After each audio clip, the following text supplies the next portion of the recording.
500 prisoners are forcibly put into a pit, then oil is poured over their bodies, and they are burned alive. And they want to burn another 500 people in the same way, but why? It is said that history speaks, and today I bring forth a dark and terrifying chapter from its pages. This is not a fictional tale, but rather a story based on real events. 70,000 prisoners are made to walk 65 miles until they die of exhaustion. They are tied to trees and beaten until their last breath. Ultimately, a dangerous mission takes place in the wilderness to save these people. At the end of this story, I will show all the real photos from that time, the actual images of this incident.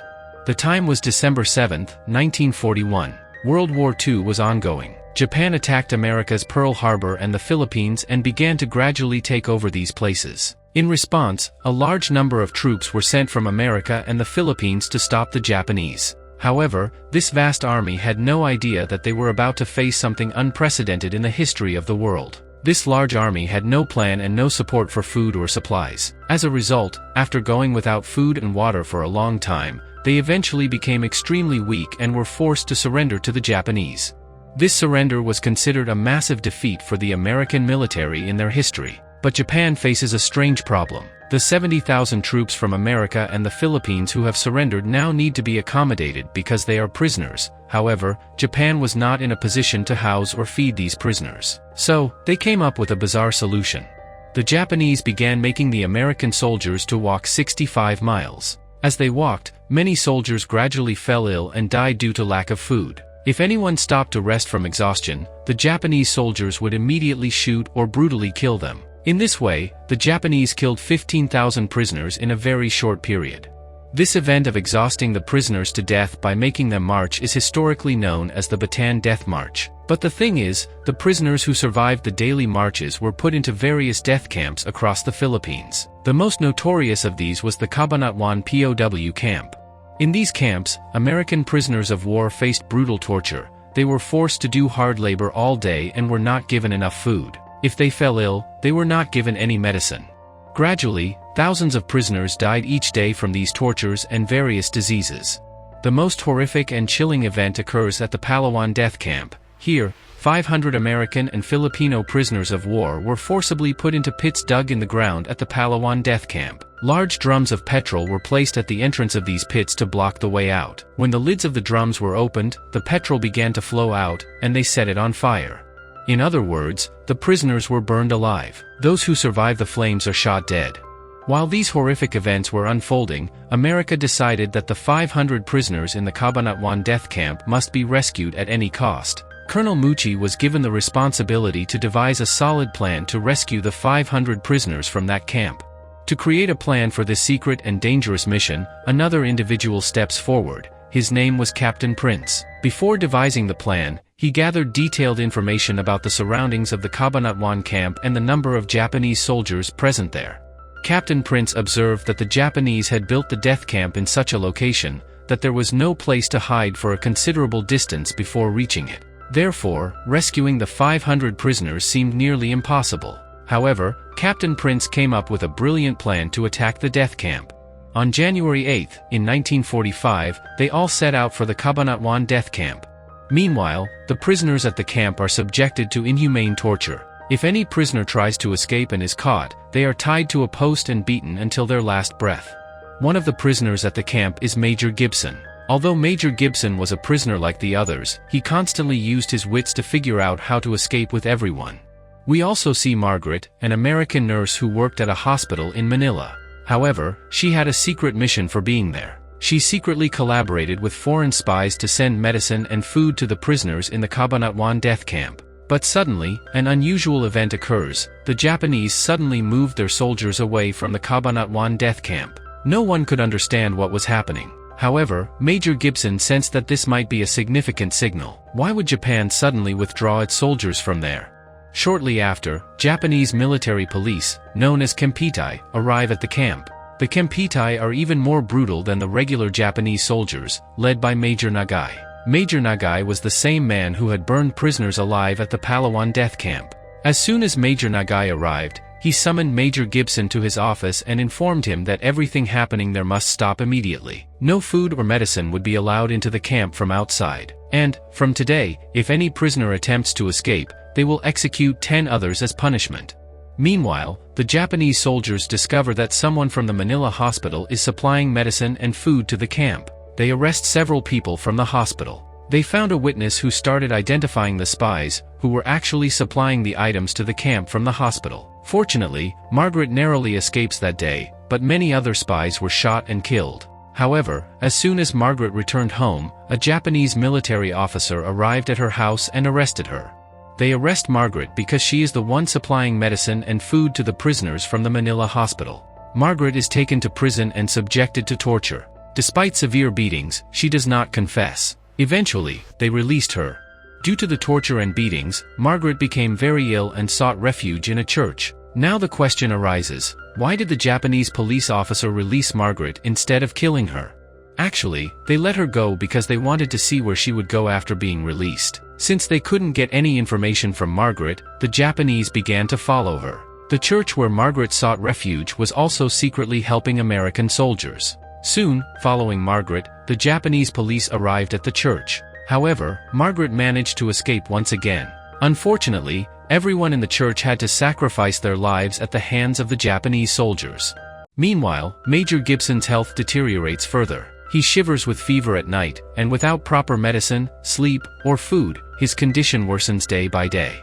At this time, Major Nagai summons Gibson and makes him an offer. He says, "There's still time. Give me the names of those who are secretly supplying food and medicine to this camp, and provide me with all the information about your resources and locations. I will let you go." However, Major Gibson refused to say anything. As a result, he is kept in a filthy and damp cell in the death camp without any medicine or treatment. Meanwhile, under Colonel Mucci's orders and Captain Prince's leadership, their entire force secretly advances past the Japanese soldiers and reaches a village. There, they meet Captain Pajota of the Filipino army. Pajota shows them the charred bodies of 100 people and explains, since the villagers here were helping our soldiers, the Japanese soldiers brutally burned them alive. The Filipino army and the American army now decide to jointly attack the Cabanatuan death camp. Pajota informs them that most of the prisoners of war are either sick or in such a condition that they cannot walk. Therefore, if they are to be rescued, they need to arrange some wooden carts to carry them.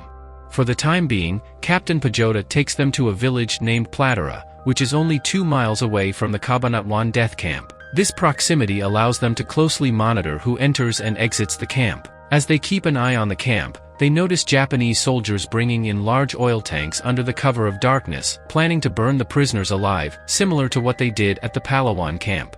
The following day, unable to endure the torture, a prisoner attempts to escape. Predictably, he is soon caught by the Japanese soldiers, and he is brutally beaten and brought back to the camp. Major Nagai had previously warned that if even one prisoner tried to escape, 10 others would be shot in retaliation. True to his word, Major Nagai executes 10 prisoners by firing squad. Meanwhile, Colonel Mucci gathers information and learns that the Japanese travel to the camp via a bridge. When they attack the camp, more soldiers could quickly arrive via that bridge. Therefore, they plan to destroy the bridge with a bomb first. This way, when they attack the camp, no additional soldiers from outside will be able to come and help the camp's defenders. Captain Prince notes that the camp is designed such that 1/4 of the area is occupied by the prisoners, while the rest is held by Japanese police and soldiers. Therefore, their forces will encircle the area occupied by the prisoners and block the remaining areas. The Filipino army, along with the colonel and others, will block all waterways and surrounding roads to prevent Japanese reinforcements. Captain Pajota will wait with wooden carts to transport the rescued prisoners, and Lieutenant Riley will be the first to launch the attack on the camp. However, there's a problem: the camp is surrounded by open land. If they advance towards the camp, the Japanese will see them and could launch a counterattack. To address this, they devise an additional plan. Captain Pajota suggests using a military airplane to create a distraction. Seeing the army plane in their area, the Japanese soldiers will be preoccupied, and the rescue team will get a chance to move into position unnoticed. As the sunlight dims, Captain Prince and the others cautiously advance toward the camp, hiding from Japanese soldiers as they move across the open land. Meanwhile, another team begins to plant explosives on the bridge, as they intend to destroy it according to their plan. At that moment, a Japanese soldier is seen on the bridge. He was carefully observing the surroundings, but he doesn't notice the team.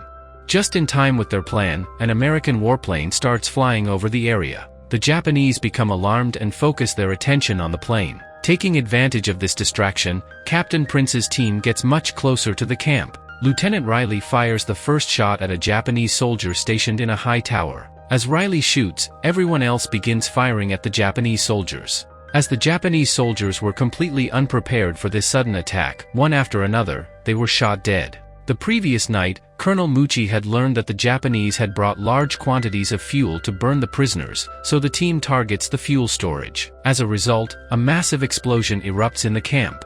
Meanwhile, Captain Pajota and his team focus on shooting the soldiers near the bridge to force them to try to escape across it, causing the bridge to explode. Gradually, American soldiers begin opening the camp's gates and entering the camp. They continue to kill Japanese soldiers with gunfire and missiles. In the chaos, Japanese Major Nagai manages to escape to the outside of the camp. Since Major Gibson is unable to move, Captain Prince takes on the responsibility of rescuing him. At that moment, the bridge explodes, preventing any additional Japanese soldiers from advancing towards the camp. Those attempting to flee on foot are shot and killed by Captain Pajota and his team. Colonel Mucci and the remaining soldiers continue to shoot at Japanese soldiers trying to reach the camp by waterway. However, the danger is not over, as Major Nagai is still alive. He sneaks into the camp with another soldier and begins attacking the American troops from cover. Lieutenant Riley, despite being under heavy fire, directs his own shots towards Major Nagai. Eventually, Riley runs out of ammunition, and Major Nagai emerges from his cover to attack him. Although Major Nagai manages to wound Riley, but Lieutenant Riley, despite his injuries, retrieves a gun from near Nagai's knee and shoots him multiple times and killing him. Finally, after a long and intense battle, they successfully rescue all the prisoners and bring them to a place called Talavera. Margaret arrives to see Gibson, but it is too late. While the joy of liberation from the Japanese is present, Gibson had been fighting death for too long. His body was weak and he hadn't received any food or medicine. Margaret doesn't get to see him again. Gibson dies, and Margaret breaks down in tears as she holds his lifeless body. Margaret and Gibson had a very close relationship. While in the camp, Margaret was the only one who helped Gibson in every possible way. Gibson leaves a letter for Margaret. It reads, "Dear Margaret, despite enduring so much suffering and pain over these 3 years, you gave me the strength to survive. Your contribution is significant not just for me but for everyone in this camp. We may not unite in this life, but if there is a next life, I want to live it for you." Upon reading the letter, Margaret breaks down even further in tears. In the end, Captain Prince is praised for his successful mission. And the story, which is based on a true event, comes to end here. So friends, today's video was a bit different. Let me know how you liked it in the comments. See you in the next video. Until then, stay well and stay safe.